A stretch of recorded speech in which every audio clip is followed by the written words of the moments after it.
네, 오늘은 느헤미야 8장 1절로 18절 말씀을 통해서 영적 부흥을 이끄는 지도자라는 제목으로 은혜를 나누고자 합니다. 느헤미야서는 두 부분으로 나눌 수 있는데, 전반부 1장에서 7장까지는 예루살렘 성벽 재건에 대해서 서술하고 있고요, 후반부 8장에서 13장까지는 느헤미야가 에스라와 더불어 실시한 종교개혁 혹은 영적 부흥에 관해 기록하고 있습니다. 무너진 예루살렘 성벽을 52일 만에 재건한 느헤미야는 외부적인 성과에 만족하지 않고 이제 유대인들의 마음속에 무너진 신앙을 되세우는 영적 사업에 모든 것을 쏟아붓고 있습니다. 성벽을 쌓아서 예루살렘 성을 지키는 일도 중요했지만, 믿음의 벽을 쌓아서 유대인들의 영혼과 마음을 지키는 일은 훨씬 더 중요한 사업이었던 것입니다. 여러분 들어서 아시는 분이 있으시겠지만, 인간이 지은 최대의 건축물은 중국의 만리장성입니다. 중국이 북쪽 오랑캐들로부터 국민들을 보호하기 위해서 30만의 군병과 몇백만 명의 농민들이 10년에 걸쳐서 670km 길이의 최대 건축물을 지어 놓았지만, 그러나 이 거대한 성벽은 중국을 보호해주지 못했습니다. 왜냐하면 성벽이 완성된 후에 북쪽 오랑캐가 성벽 문지기를 돈으로 매수해서 그 문을 활짝 열게 만들었거든요. 그래서 이 벽이 있음에도 불구하고 그 사람들의 마음의 벽이 세워지지 않았기 때문에 그 성벽 문을 통하여 오랑캐들이 몰려와서 국민들을 침략을 했던 것입니다. 이 커다란 성 만리장성이 유명무실하게 되었던 것이죠. 오늘날 우리의 삶에서도 외부적이고 가시적인 성벽을 쌓는 것보다 더 중요한 것은 내 마음에 튼튼한 믿음의 벽을 쌓는 것입니다. 육체적인 건강, 자녀들의 교육, 사업의 성공, 이런 것을 이루고 지키는 것도 중요하지만, 만약 우리의 믿음이 식어지고 성령의 불이 꺼져간다면 이 세상의 모든 성취는 아무런 의미가 없게 되는 것입니다. 사람이 만일 온 천하를 얻고도 그 목숨을 잃으면 무엇이 유익할리요? 라고 예수님이 하신 말씀처럼, 우리의 세상적인 성벽이 아무리 높다 할지라도 영적인 성벽이 허물어져 버리면 결국에는 원수 마귀가 우리의 삶을 쑥대밭으로 만들어 놓을 것입니다. 그러므로 오늘 느헤미야가 어떻게 유대인들의 영적 부흥을 이끌었는지를 들으시면서 여러분들도 여러분 자신과 또 여러분이 속한 가정과 교회 단체들의 영적 부흥을 이끌 수 있는 하나님의 일꾼들로 우뚝 세워지는 시간이 되기를 주님의 이름으로 간절히 소원합니다. 그러면 느헤미야가 어떻게 영적 부흥을 이끌었는가? 거기서 우리가 배울 점은 무엇인가? 첫 번째는요, 말씀을 사모하라 라는 것입니다. 말씀을 사모하라. 느헤미야 8장 1절에 이르기를, 이스라엘 자손이 자기들의 성읍에 거주하였더니 일곱째 달에 이르러 모든 백성이 일제히 수문 앞 광장에 모여 학사 에스라에게 여호와께서 이스라엘에게 명하신 모세의 율법책을 가져오기를 청하매 그랬습니다.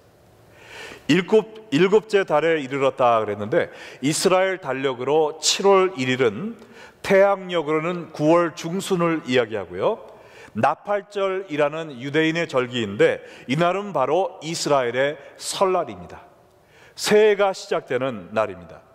지금도 유대인들은 우리 달력으로 9월 중순이면 라시 하샤나라고 하는 설날을 지키고 있습니다.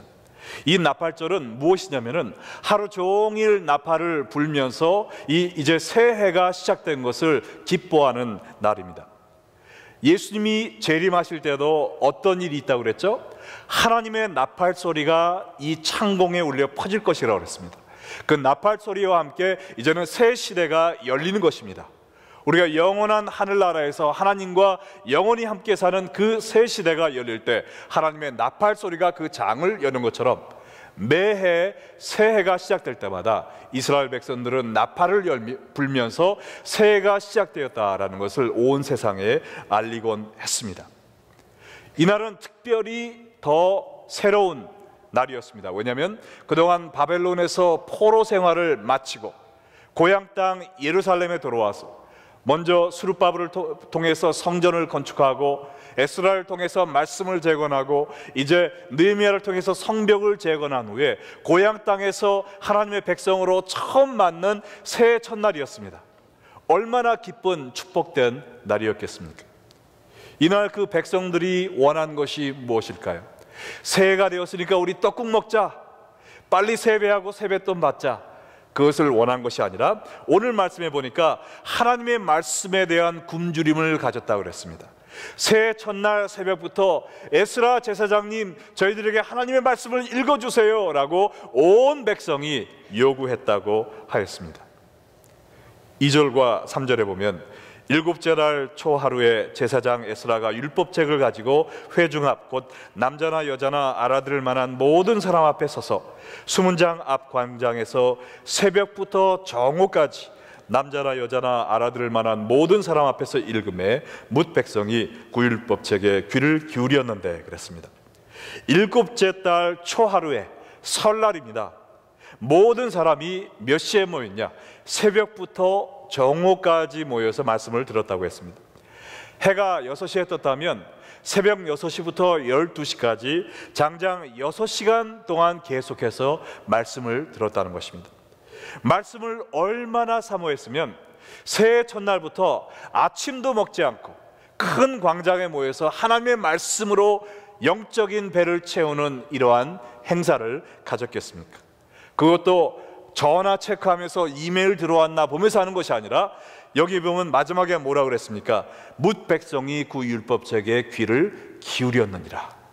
아침 6시부터 낮 12시까지 쉬지도 않고 밥도 먹지 않고 6시간 동안 계속해서 말씀에 온 심혈을 기울여서 들었다는 것입니다.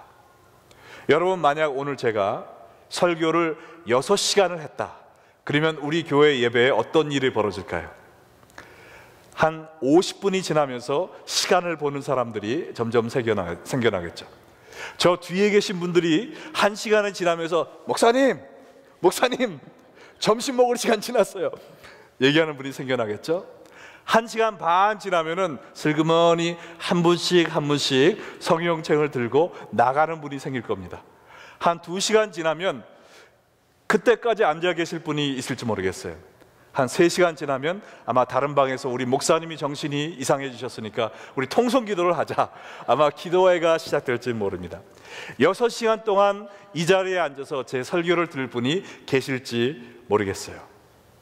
우리가 과거에 예수님을 처음 믿었을 때는 말씀을 얼마나 사모했습니까? 말씀을 듣고 또 읽어도 내 양이 차지 않고 정말 꿀같이 달고 3시간 4시간 지나도록 성경을 붙들고 있던 때가 엊그제 아니었습니까? 하나님과 기도할 때 너무나 그 시간이 귀중해서 시간 가는 것 모르고 주여 하며 울부짖던 그때가 바로 엊그제 아닙니까?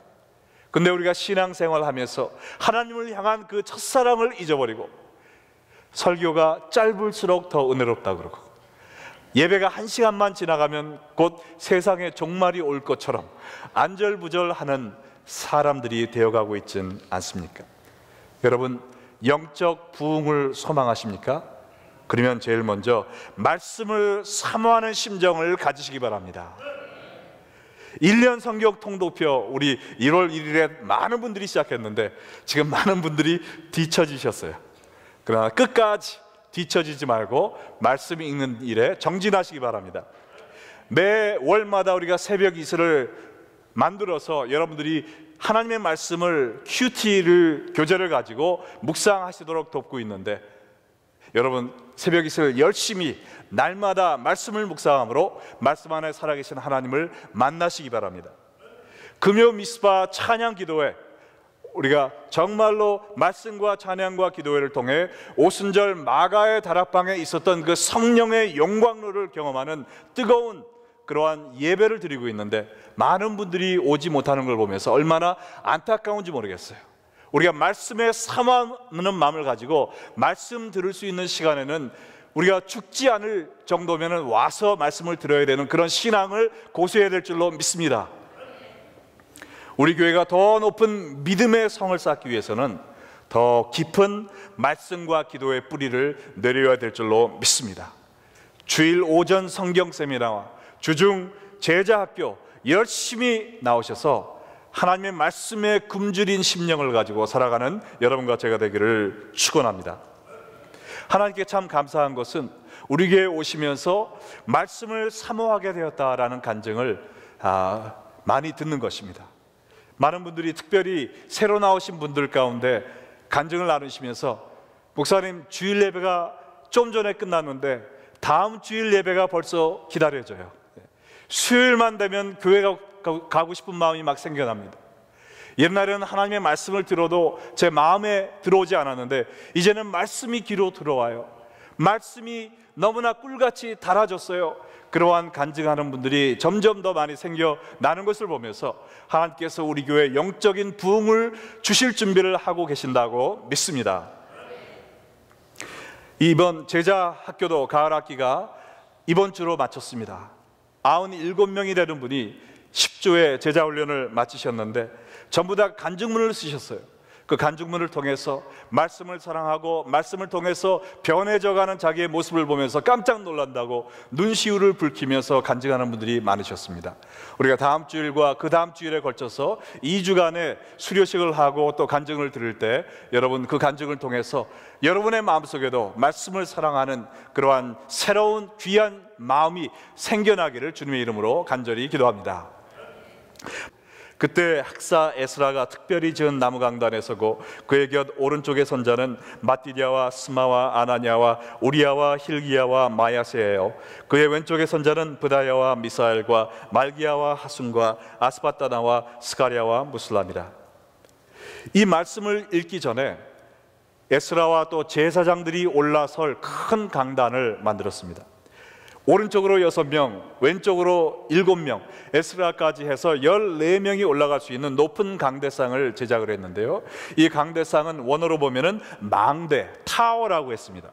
바벨론에서 나온 사람들이 수만 명 되기 때문에 그 수만 명의 사람들이 다 쳐다볼 수 있도록 아주 높은 커다란 이러한 강대상을 만들어 놓은 것입니다. 근데 성벽 재건 공사가 끝난 날이 6월 25일이었습니다. 이 말씀을 읽은 말씀 대성회를 가진 것은 7월 1일이었습니다. 그러면 공사가 끝나고 불과 5일밖에 남지 않은 이 기간 동안에 이 커다란 건축물을 지은 것입니다. 52일 동안 일하고 얼마나 피곤했겠어요. 쉬고 싶었겠죠. 이제 좀 쉬고 우리가 편안하게 살자라는 마음이 있었겠지만은 하나님의 말씀에 대한 갈증과 굶주림이 너무나도 커서 곧바로 이 강대상을 만드는 작업에 들어간 것입니다. 그로부터 5일 후에 이 큰 강단을 만들어 놓고 에스라와 제사장들을 통해서 말씀을 듣는 이 전국민 성회를 만들게 된 것이죠. 그리고 이 말씀을 사모하는 그들의 심정이 에스라가 말씀을 읽기 시작한 그 순간부터 하나님 앞에 막 상달되기 시작합니다. 5절과 6절 보시겠어요? 에스라가 모든 백성 위에 서서 그들 목전에 책을 펴니 책을 펼 때 모든 백성이 일어서니라. 에스라가 위대한 하나님 여호와를 송축하며 모든 백성이 손을 들고 아멘 아멘 하고 응답하고 몸을 굽혀 얼굴을 땅에 대고 여호와께 경배하니라. 말씀을 읽기 시작했을 때 어떻게 했다고 그랬습니까? 모든 백성이 일어났다고 그랬어요. 우리가 어른이 오시면 자리에서 벌떡 일어나듯이 하나님의 말씀에 최고의 경외함을 표하면서 예배를 시작했던 것입니다. 처음뿐만이 아니라 6시간 줄곧 서서 말씀을 들었습니다. 앉았다 일어났다는 것은 그들이 앉아 있을 수 있는 의자가 준비됐었다는 것이죠. 아니면 편안히 앉아서 말씀을 들을 수 있는 바닥이 있었는데 그럼에도 불구하고 자진해서 하나님의 말씀이 너무나 귀해서 한마디라도 놓칠까봐 일어나서 귀를 쫑긋 세우고 6시간 동안 말씀을 들었다는 것입니다. 또한 에스라가 말씀을 읽기를 시작하기 전에 먼저 하나님을 찬양합니다 라고 외쳤을 때 교인들은 벌써, 그 국민들은 마음이 활짝 열려 있었어요. 그러면서 아멘 아멘 하고 외치면서 몸을 굽혀 땅바닥에 얼굴을 대고 주님을 찬양한 후에 다시 일어났습니다. 하나님의 말씀은 얼마든지 이해가 되나니 우리가 아멘함으로 하나님께 영광이 올라간다고 그랬습니다.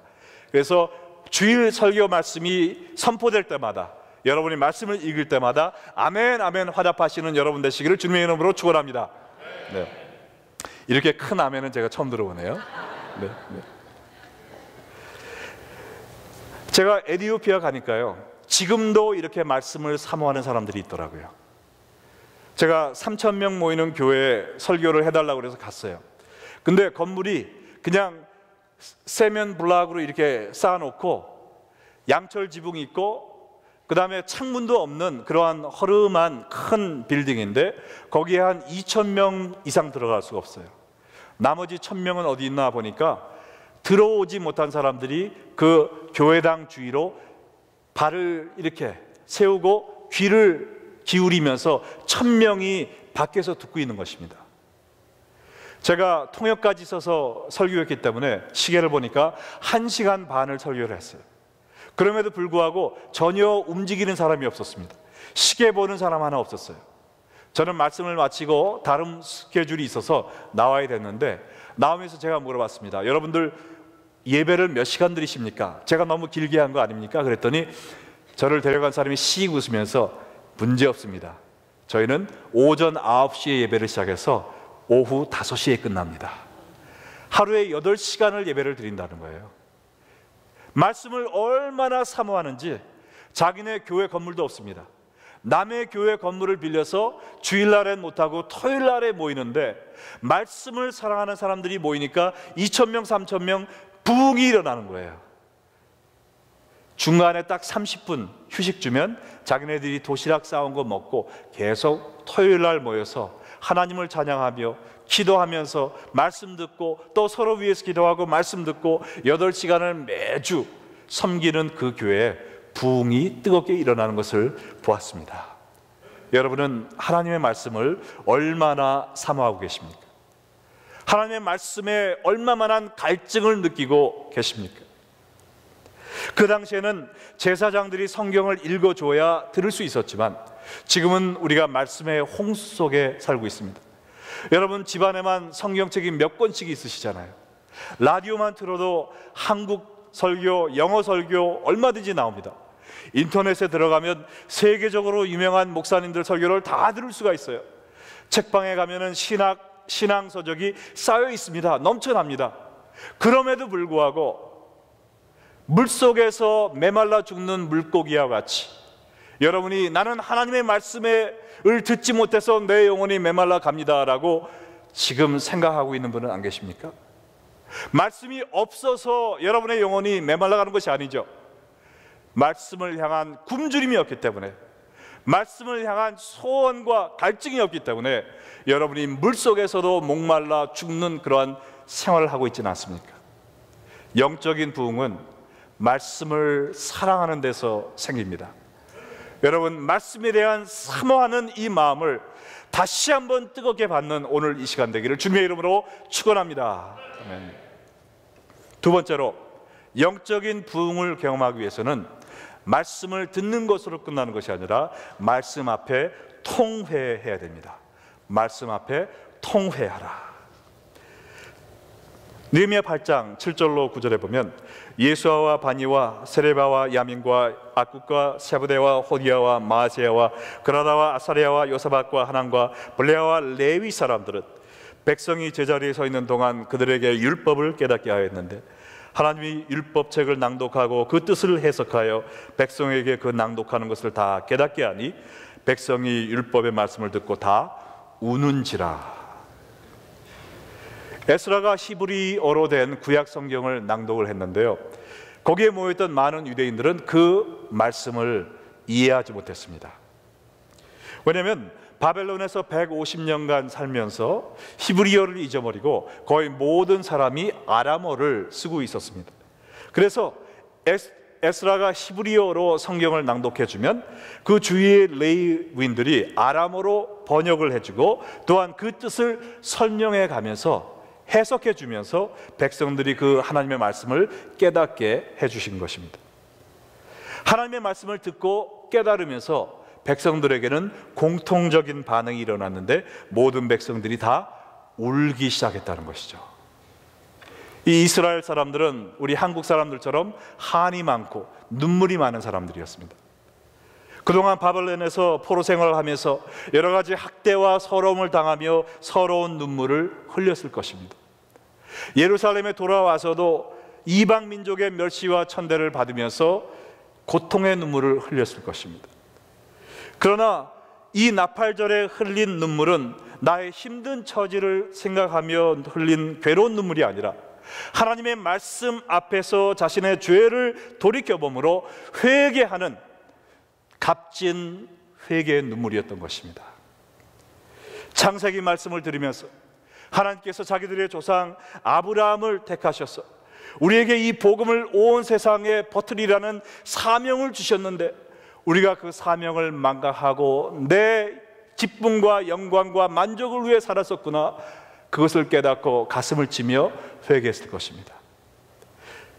출애굽기를 읽으면서 하나님이 그들의 조상을 애굽에서 인도해 내주시고 광야에서 40년 동안 돌보시며 적과 꿀 이르는 가나안 땅에 다시 데려다 주셨음에도 불구하고 그 가나안 땅에서 다시 우상을 섬김으로 말미암아 그들은 다시 저주받아 바벨론에 가게 됐고, 또한 그 축복의 땅 가나안 땅도 이렇게 폐허가 되었구나, 그것을 느끼며 다시 한번 땅을 치며 통곡했을 것입니다. 그러나 성경을 읽으면서 하나님의 예언 말씀에 너희가 나를 버리고 우상을 섬게 하면 다른 이방 민족을 통하여 너희를 종살이 시킬 것이나 하나님의 때가 되면 너희들을 다시 회복시켜서 나의 백성으로 삼으리라는 약속이 있는 것을 보고, 우리가 바벨론에서 고통을 당한 것이 하나님이 우리를 버리신 것이 아니라 내가 하나님을 버렸기 때문에 그랬구나, 하나님이 나를 미워해서 보내신 것이 아니라 나를 주의 백성으로 변화시키고 회개하여 다시 사용하시려고 사랑의 훈련 기간이었구나 라는 것을 다시 깨달으면서 땅을 치며 하나님의 사랑에 탄복하고 눈물을 흘렸을 것입니다. 이 하나님의 말씀에 자복하고 회개하는 이스라엘 백성들을 보면서 느헤미야와 제사장 에스라는 이렇게 얘기를 했습니다. 9절과 10절에 보니까 느헤미야와 제사장 겸 학사 에스라와 백성을 가르치는 레위 사람들이 모든 백성에게 이르기를 오늘은 너희 하나님 여호와의 성일이니 슬퍼하지 말며 울지 말라 하고, 느헤미야가 또 그들에게 이르기를 너희는 가서 살찐 것을 먹고 단 것을 마시되 준비하지 못한 자에게는 나누어 주라. 이날은 주의 성일이니 근심하지 말라. 여호와로 인하여 기뻐하는 것이 너희의 힘이니라 하고 그랬습니다. 오늘은 여호와의 성일이다 그랬는데 그날이 새해 첫날이었기 때문에 혹은 나팔절이었기 때문에 그런 것이 아니라 제가 믿기는 이날 이스라엘 온 백성들이 회개하고 주님께 돌아온 날이기 때문에 거룩한 날로 선포가 되었다고 믿습니다. 주님과 관계를 회복하고 하나님의 품 안으로 다시 돌아온 이 거룩한 날은 성일이다. 이제는 우리가 주님의 사랑 안에 회복되었으니 더 이상 울지 말자, 기뻐하고 축제 날로 지키자라고 얘기를 한 것입니다. 11절과 12절에 보면 그 말씀처럼 그들이 백성이 가서 먹고 마시며 나누어주고 크게 즐거워하니 이는 그 읽어 들려준 말을 밝히 알미라 그랬습니다. 이 말을 듣고 모든 백성들은 울음을 그치고 잔치를 벌이고 참된 기쁨을 경험한 모습을 보게 됩니다. 여러분, 우리의 삶의 진정한 기쁨은 언제 맛볼 수 있습니까? 내가 또 하나의 이 세상적인 성벽을 쌓을 때 느끼는 성취감은 하루를 지나지 않습니다. 금방 없어져 버려요. 나보다 더 높은 성벽을 쌓은 사람을 볼 때 허물어지고 맙니다. 참된 인생의 만족은 어디에서 오느냐? 나의 죄를 하나님 앞에 통회하며 자백하고 하나님의 귀한 용서의 확신을 받고 주님과 사랑의 관계를 회복했을 때 그때보다 더 큰 기쁨은 없는 줄로 믿으시기 바랍니다. 사도행전 3장 19절에 뭐라고 그랬어요? 그러므로 너희가 회개하고 돌이켜 너희 죄 없이함을 받으라. 이리하면 유쾌하게 되는 날이 주 앞으로부터 이를 것이요. 우리가 회개하고 주님과 회복되고 나면 유쾌한 날이 이를 것이라고 이야기했습니다. 제가 여러분에게 앞서 간증한 일이 있지만 제가 대학교 때 3시간을 울며 회개한 일이 있습니다. 그때 회개한 후에 예수님이 정말 나를 안아주시는 그런 경험을 하고 주님이 나를 안아주실 때 제 몸에 누가 손을 대는 그런 느낌을 받으면서 갑자기 큰 웃음이 터져 나왔어요. 으하하하, 으하하하. 제가 울다가 막 이런 웃음이 터져 나와서 이상하다. 한국 속담에 울다가 웃으면 어디에 뭐가 난다고 그랬는데 그러면 안 되지 하고서 웃음을 그치려고 하는데 멈춰지지가 않아요. 그때 성령님이 말씀하시는 겁니다. 멈추려고 노력하지 말라. 이것은 내가 웃는 것이 아니라 너의 죄로 인하여 꽁꽁 묶여있던 성령님께서 오늘 이 참된 회개를 통하여 완전히 자유함을 얻어서 성령님이 웃으시는 것이다. 그 참된 기쁨을 경험하고 제가 한두 시간 거기서 계속 웃었습니다. 그 자리에 아무도 없었기를 참 다행인데 저도 웃으면서 내가 미친 거 아니야? 근데 일생 동안 맛보지 못했던 참된 기쁨이 제 마음속을 소용돌이 치는 것을 느꼈어요. 불과 3시간 전에는 저의 죄로 인하여 하나님 저를 차라리 죽여주세요 라는 이 괴로운 기도를 했던 사람입니다. 그러나 완전한 회개, 진실한 회개 속에 유쾌한 날이 이르르면서 그 참된 기쁨을 회복시켜 주셨습니다. 여러분도 이런 진정한 기쁨을 느끼시기 원하신다면 먼저 말씀을 사모하세요. 말씀이 여러분의 심령을 때릴 때 그냥 피하지 마시고 은혜로 왔다 박수치고 떠나는 관중 되지 마시고 그 말씀 앞에 여러분의 마음을 여시고 회개하시고 자복하며 통회하심으로 말미암아 그리스도의 피로 말미암아 깨끗이 씻음을 받고 하나님이 주시는 참된 기쁨을 누리시기를 주님의 이름으로 축원합니다. 우리가 참된 영적인 부흥을 경험하기 위해서는요 3가지입니다. 첫 번째는 말씀을 사모하라, 말씀 앞에 통회하라, 세 번째는 말씀을 순종하라 것입니다. 13절로 15절에 보면 그 이튿날 뭇 백성의 족장들과 제사장들과 레위 사람들이 율법의 말씀을 밝히 알고자 하여 학사 에스라에게 모여서 율법에 기록된 바를 본즉 여호와께서 모세를 통하여 명령하시기를 이스라엘 자손은 7째 달 절기에 초막에서 거할지니라 하였고 또 이르실 때 모든 성읍과 예루살렘과 공포하여 이르기를 너희는 산에 가서 감람나무 가지와 들감람나무 가지와 화석류 나무 가지와 종려나무 가지와 기타 무성한 나무 가지를 가져다가 기록한 바를 따라 초막을 지으라 하라 한지라. 나팔절 말씀 성회가 끝난 후에 백성들은 집으로 돌아갔습니다. 그러나 이 말씀의 역사를 경험하고 백성들이 변화하는 모습을 본 이 온 족장들의 지도자들과 또한 종교 지도자들은 집으로 돌아가질 못했어요. 하나님의 말씀의 위대한 능력을 바라보고 제가 더 말씀으로 충만하기 원합니다, 그리하여 하나님께 쓰임받기 원합니다 라는 마음으로 에스라에게 다시 쫓아갔습니다. 말씀을 더 밝히 알기 원합니다. 말씀에 대한 굶주림으로 넘쳐났어요. 이것은 우리가 지도자의 위치에 있는 사람들은 말씀을 더 사모해야 된다는 것이죠. 아멘. 그런데 에스라와 같이 성경 공부를 하다 보니까 그동안 초막절을 지키라는 하나님의 말씀을 불순종했구나라는 것을 깨닫게 되었습니다. 초막절에는 2가지 의미가 있는데 광야에서 40년간 초막에 살면서 아무것도 없을 때 하나님만 의지하고 살았던 시절을 기억하는 것입니다. 2번째는 이 초막절이 바로 추수감사절이었습니다. 그래서 가장 먼저 지켜진 추수감사절이 이 초막절이었거든요. 그래서 추수한 곡식을 하나님께 바치는 그러한 예식을 행했습니다. 그래서 이것을 발견하고 족장들과 모든 종교 지도자들이 백성들에게 이 소식을 전했습니다. 그때 이 초막절을 지키기 위해서는 어떻게 해야 됐냐면 산에서 나뭇가지를 가져다가 엉성한 집을 만드는 거예요. 겨우 햇볕과 이슬을 가릴 수 있는 집을 만들어 놓고 편안한 침대가 있었음에도 불구하고 일주일 동안 집에 들어가지 않습니다. 집에 있는 부엌을 쓰지 않습니다. 집에 있는 화장실을 쓰지 않아요. 그냥 광야에서 살았던 것처럼 이 나뭇가지 밑에서 7일 동안 누룩 없는 맛없는 헝겊조각 같은 빵 하나만 먹으면서 말씀만 계속 듣는 거예요. 하나님을 의지하였던 자기 조상들을 생각하면서 저도 그와 같이 하나님만 의지합니다 라는 예식을 고행하는 것입니다. 이러한 명령을 받았을 때 백성들의 심정이 어땠을까요? 네? 지금 이제 막 집에 돌아왔는데 52일 동안 정말 힘 빠지게 일하고 그리고 모여서 지금 예배 드렸잖아요. 1월 1일도 가족끼리 모이지 않고 우리가 6시간 동안 모여서 일어서서 말씀을 들었습니다. 회개하고 완전히 거듭났잖아요. 이제 집에서 좀 쉬게 해주세요. 좀 전에 우리가 부흥했으니까 금년만 쉬고 내년부터 초막절 지키면 어떻습니까? 이런 마음이 들지 않았겠어요? 그러나 백성들이 어떻게 반응했는지 우리가 16절로 18절 보겠습니다.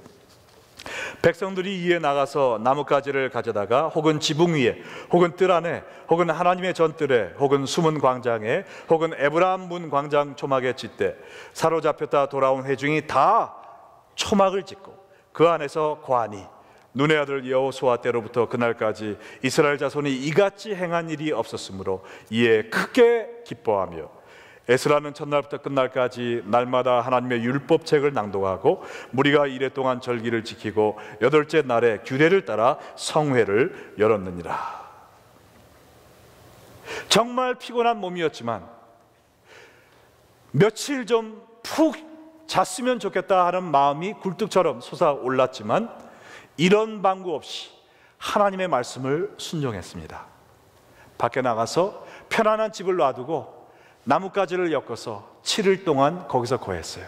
맛없는 빵 쪼가리를 먹으면서 7일 동안 계속 말씀을 들었습니다. 그 결과가 어떻게 됐습니까? 지쳐서 쓰러져서 졸도했을까요?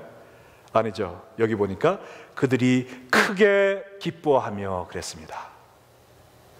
우리가 참된 기쁨은 경험하는 방법이 2가지죠. 오늘 말씀에 보니까 말씀을 사모하여 그 말씀을 듣고 회개할 때 참된 기쁨이 오고요. 2번째는 하나님의 말씀을 순종할 때 큰 기쁨이 옵니다. 내가 주님이 하시는 말씀을 너무나 지키고 싶지 않지만 너무 힘들어서 도망가고 싶지만 그 말씀을 순종하여 지킬 때 이 큰 기쁨을 하나님이 예비해 놓으셨다는 것이죠. 오늘 하나님이 여러분에게 말씀하시는 순종하라라고 이야기하시는 말씀은 무엇입니까? 여러분을 괴롭게 하는 사람을 용서하라고 말씀하십니까? 아무리 바빠도 주일 예배 성수주일 하라고 말씀하십니까? 아무리 힘들어도 11조를 드리며 하나님께 물질로 감사를 표하라고 말씀하십니까? 내가 쉬고 싶어도 교회에서 더욱더 열심히 봉사하라고 말씀하십니까? 내 가족의 행복만 생각하는 것이 아니라 말씀으로 아이들을 양육하라고 말씀하십니까? 저 멀리 아프리카로 선교를 가라고 말씀하십니까? 무슨 말씀이시든지 내가 얼마든지 정말 못 들은 척하고 도망갈 수 있지만 여러분이 그 말씀을 순종할 때 하나님이 예비하신 우리의 일생 동안 겪어보지 못했던 진정한 큰 기쁨이 여러분 앞에 기다리고 있다는 것을 믿으시기 바랍니다. 하나님이 말씀하시면 순종하십시오. 그럴 때 우리가 비로소 하나님이 예비하신 그 큰 기쁨의 잔치에 들어갈 수 있는 것입니다. 여러분, 이 감사의 계절에 우리가 하나님께 드릴 수 있는 최고의 제물이 무엇일까요? 우리가 특별 헌금을 드리는 것도 좋고 예배를 같이 드리는 것도 좋지만 하나님이 진심으로 원하시는 것은 여러분의 마음입니다. 여러분의 영혼입니다. 여러분의 사랑입니다. 오늘 들은 말씀처럼 말씀을 사모하시고 말씀 앞에 깨어져서 통회하고 자복하시고 또 말씀을 순종하심으로 말미암아 참된 영적 부흥을 경험하여서 여러분 온 전체를 하나님께 제물로 바치심으로 말미암아 참된 추수감사의 계절을 만끽하시는 여러분 되시기를 주님의 이름으로 축원합니다. 기도하시겠습니다.